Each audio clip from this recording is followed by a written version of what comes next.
And as I broke out of the clouds pretty close to the ground, and I was right over a bomb crater. And in the middle of the bomb crater was an orange panel. And I knew that had to be him. And I'm thinking, this is a miracle.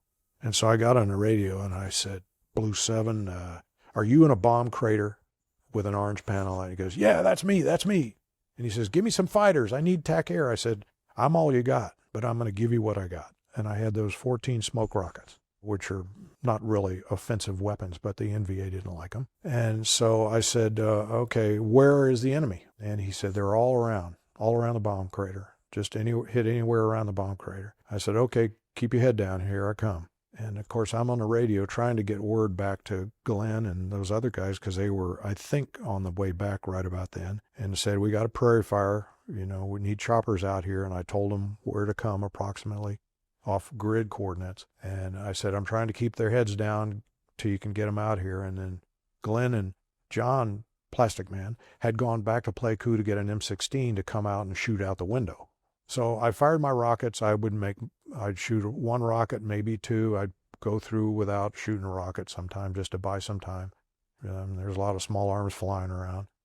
I remember rolling in on the target to fire my first rocket to the north side of the bomb crater. And I reached up to arm the master arm switch. And as I started to roll in, I distinctly remember thinking, this is wild. And so after about 4 or 5 rockets, I pulled off a little ways and kept him in sight, of course.